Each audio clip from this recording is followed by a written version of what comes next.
Giving you today the true information on Brexit and why it occurred.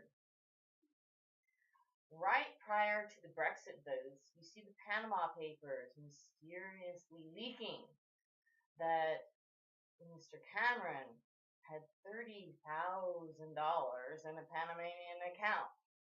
Well, this obviously was a mosquito bite, a threat to say we can leak whatever we want to if you don't do what we want you to. We had just seen Obama go and personally visit London and all of the UK officials, coincidentally, for the most effective power play on the Queen's 90th birthday.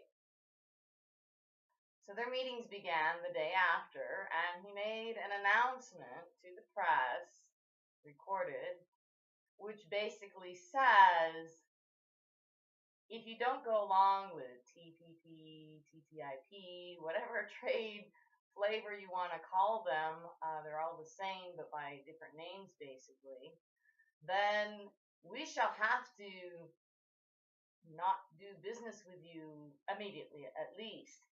You'll be put on the back of the queue behind our coalition favorite trading partners, people who go along with us people. So he didn't say they're going to sever relations because they really can't. They're tied at the hips financially and militarily and intelligence-wise and strategic locations for missile sites and many, many, many, many other ways. Besides the fact that the monarchical government loves having the U.S. in its pocket because then it can still be semi-imperialistic, because whatever success America might get could be construed as its little imperialist child making a success. So, back to the Panama Papers, when you have leaks of tiny baby $30,000 accounts of various individuals in many world governments,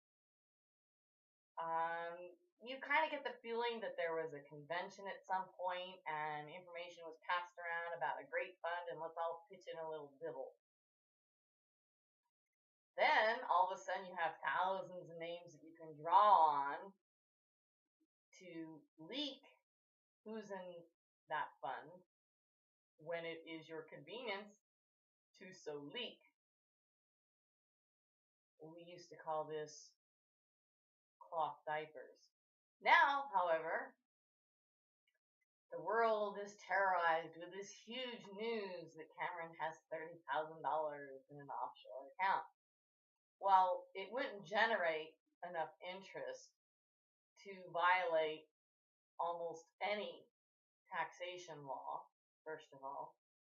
Second of all, the account that they leaked, and he may have others, was a deposit made by his father.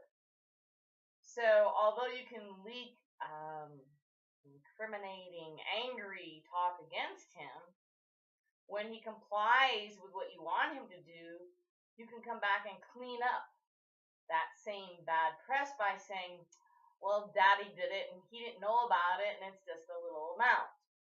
They completely avoid several major factors in that leak. One, out of hundreds of people who they did leak, out of tens of thousands of names that were in those papers, and only certain leaks were made public and came to light, that being highly suspicious shows that it's an intentional power ploy to force someone into doing what you want them to do. The second thing is that out of all the thousands of people that were disclosed to certain parties as being on those lists, and the very few that were released publicly, absolutely not a single one is an American. So Americans must be perfect little taxpayers and they have no money offshore. whatsoever. There's many, many, many large offshore countries and funds that cooperate with tax advantage ploys, loopholes, whatever you want to call them. Their names change, but the game is always the same. This was a company that was held by individuals and in a country which is highly cooperative with America, and so it was because of them that this source was used at the leak. It could have been any fund in any country, but the level of who had control over this company, this country, these individuals also points to an intentional leak by the U.S. administration to power play against Mr. Cameron and ultimately against the UK. However, as much as they think that they gave a feather or a back scratch to the Obama administration by saying, oh, we didn't know about this money and this impropriety possibly, so we will make Cameron step down. Well, it was his time. And we're not talking about ancient Saracen philosophy of God wills it and his time was up. We're talking about an intentional, well laid out plan by the British Crown as far as Cameron carrying out the things that he was designed and instructed to carry out. And when those agendas were finished, that he really would like to get back to taking a long and luxurious vacation in foreign countries with his wife, a Mrs. Rothschild, we'll call her. And while Cameron was telling the people that they must tone back on their expenditures and let's all take our vacations at home, he and Mrs. Rothschild went and took some highly talked about trips to foreign countries and islands at a time when he was asking everyone to scale back their expenses and do whatever spending they were going to do at home to boost their own economy. So we have Cameron stepping out of place at the appropriate and suggested time. There was nothing that was in the U.S. administration's power that forced him to do this, although I'm sure that they made the administration think that there was to give them a sense of a win or power, or this is your chess move, and so you've gotten your win and the next one is ours, remember. Everyone that is getting kickbacks, favors, paper plays, they always know when their turn rolls around. So this one was a given for the U.S. administration to have a slight win over the UK by supposedly forcing Cameron out, although he's got absolutely bags of money in his back pocket to go and relax at his leisure with his Rothschild bride anywhere that he wants to. And his work was done, his fame was made, and he can sit down and have somebody else write a biography for him and then say that he wrote it.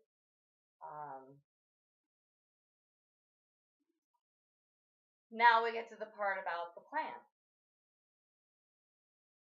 Theresa May has been in grooming for years and years and years, and besides her incredible love of fashionable shoes, and so much so that her wardrobe at the G20 summit, a shocking bright red dress, lots of cleavage exposed, lots of hiking of the shirts, short skirt even further, and the matching shoes, so enamored with exactly her pose and her outfit and everything that she forgot to shake the hand of President Putin at the meeting that they were both to attend to, and she had to rise and give a handshake. I mean, British rule is nothing but proprieties and ceremony and rules and etiquette and years and years and years in etiquette and propriety training.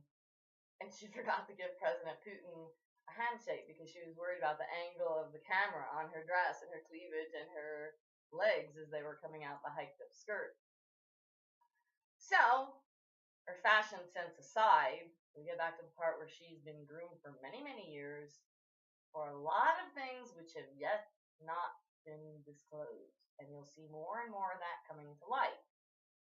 It seems that among the female leaders of the world, they become so engrossed in patting themselves on the back and being so proud at having achieved that station of power and the adrenaline and drug rush that it gives them, that they can't even see the gift giver and figure out why they are being chosen to be put in power.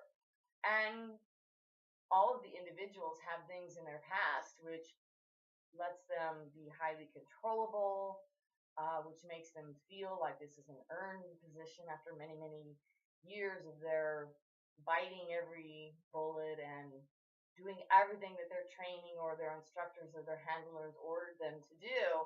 And as they're bending over a million times to do all these things, thinking they're one step closer to the goal, one step closer to taking the staff of power, they don't even look to see that in the meantime they've been manipulated and changed so many times that they literally have turned into what the leaders and the shadow governments have designed and created them to be. You can only go through so many orders and trainings before it assumes your personality and you turn into that very thing. So we've yet to see what a lot of her power plays are. But one of the key power plays is this air of pretending to hate the Brexit. But it's too late. We can't vote again. We must carry forward with all this strong, proud pride and mock airs and pretend like as much as we are against it, we will do our duty and we will carry forth what the people wanted. Well, the people don't understand the shadow government and what's going on behind the players. But the very fact is that, and here's the key to it all, the royal family engineered the entire EU monetary alliance and group. They got in as the famous and strong and well known for thousands of years power. And then they went to a friend, one at a time. I'll be your best friend if you're in my organization. Come in my organization. Join this new EU. Go along with this monetary alliance and economic alliance.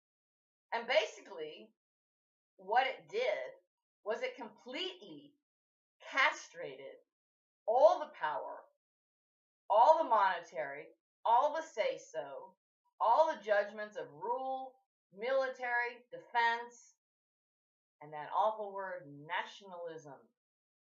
Pride in your culture and your people and your history and your food and your clothes and your music. Anything that would make you distinct. Throw everybody into that assimilation pot. Then, instead of the original 10, as was planned, originally in the disclosed plan anyway, you have country after country after country begging to get into the exclusive country club of the EU. Once everybody's in, once the economies are ruined, once the countries are ruined, once the nationalism and your government strength and knowing how your rule or your people should go or what directions are going to affect where, and corporations, multinational corporations, which means they have absolutely no government or God over them, have ruined your country, stolen your resources, and propaganda's taken over, and totally illicit world leaders that have accepted bribes to give away the resources permanently so that the country and the people have nothing. Privatization is taken over and every country has nothing left. You've destroyed the world. You've propagated the new world order where somebody already on the stage, several of them, 3 in fact, are going to step in and become the beast and the number two beast that announces him, and the prophet, which helps to demonstrate and carry out his agenda.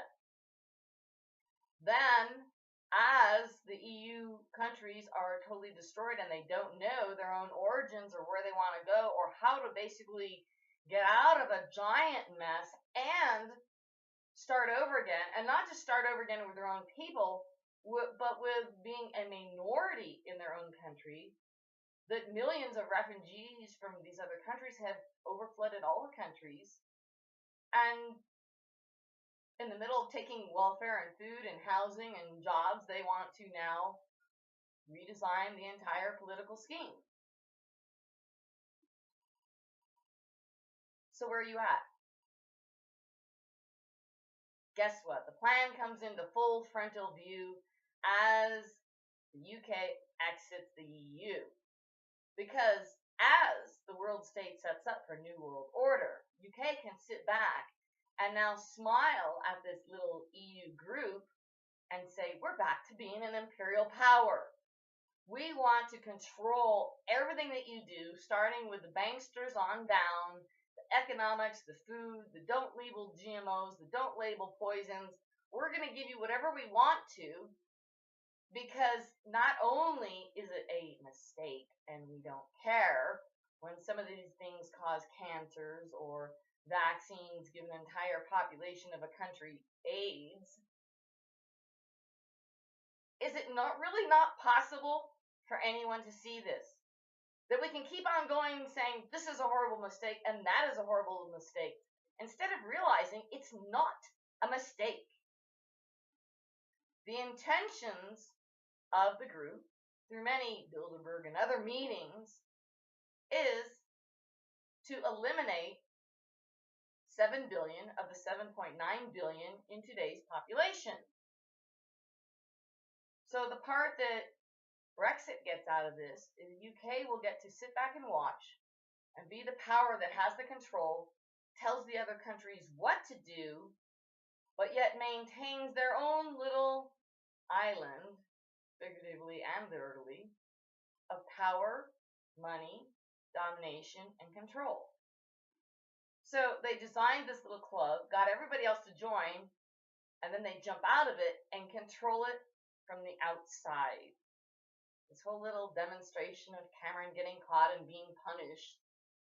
You know, they would have showed his $3 million accounts, not the $30,000 deposit of daddy.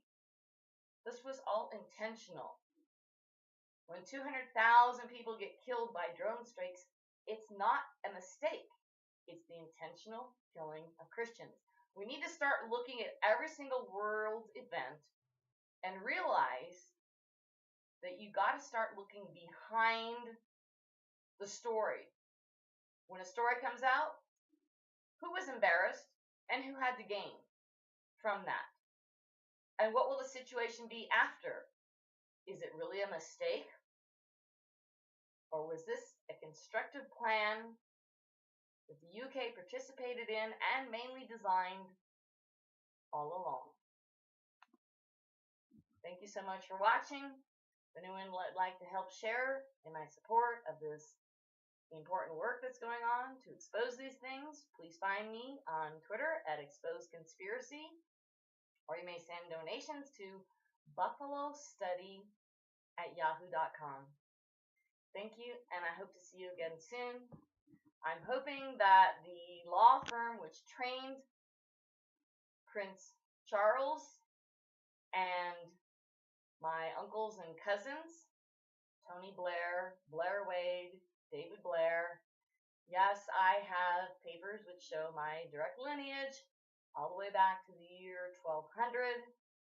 Direct descendant, not a 20th removed cousin of the first Duke of King James I, who was responsible for the King James Bible, and my other direct grandfathers, great-grandfathers, include the husband of Queen Elizabeth, the Queen Virgin, of whom they did have a child with, and of the leader of the Battle of the Spanish Armada in order to get my great-great-grandfather away from the British court for a time and give him a feather so that he wouldn't disclose such things to the general public.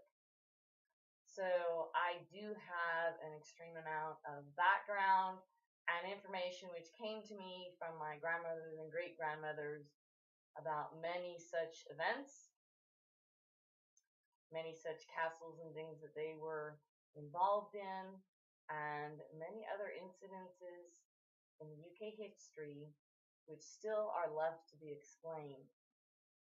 Thank you so much. Have a great day. Again, find me at buffalostudy@yahoo.com if you'd like to support this work and or expose conspiracy to see latest little tidbits, exposing things from all over the world and under all types of agendas.